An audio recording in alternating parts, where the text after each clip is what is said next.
Here are 7 tips on how to be persuasive. The contrast technique. In sales, it's referred to top-down selling. This is a bargaining approach where you ask for a lot, then ask for less, but you wanted less all along. Now the person is comparing and contrasting and saying, wow, a lot sure seems like a lot, but now he's asking for less and that doesn't seem so bad. Then they go ahead and they do less, but you wanted less all along. Be the first to bring up the negatives or the downside of what your request is or what your plans are. When you bring up the objections first and you answer them, you instantly appear more trustworthy. Just make sure that the pros outweigh the cons. Give people compliments. Make sure it's subtle.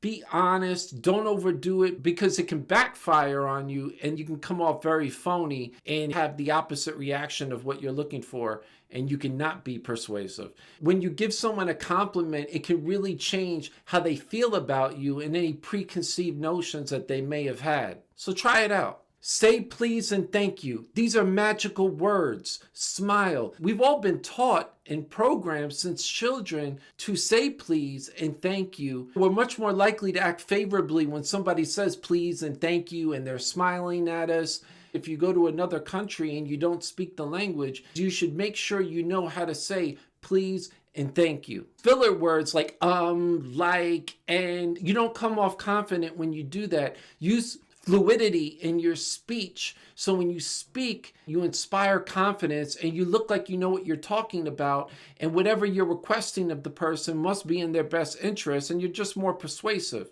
just like I am right now, right? Be knowledgeable. When you know what you're talking about, even if you're getting technical and a lot of what you're saying is going over the person's head and they're completely lost and they're nodding along, it's not so much that they need to know every single thing you're saying. They just want to know that you know what you're talking about. And when you're knowledgeable, you can demonstrate that. Mirror people. You can mirror people's body language, their tone of voice. Are they being professional? Are they being casual? Find areas that you can relate, and that builds familiarity. When people feel familiar with you, they trust you. And when they trust you, they're much more likely to be persuaded by you. But make sure you don't overdo it because you'll just come off really weird. So be careful.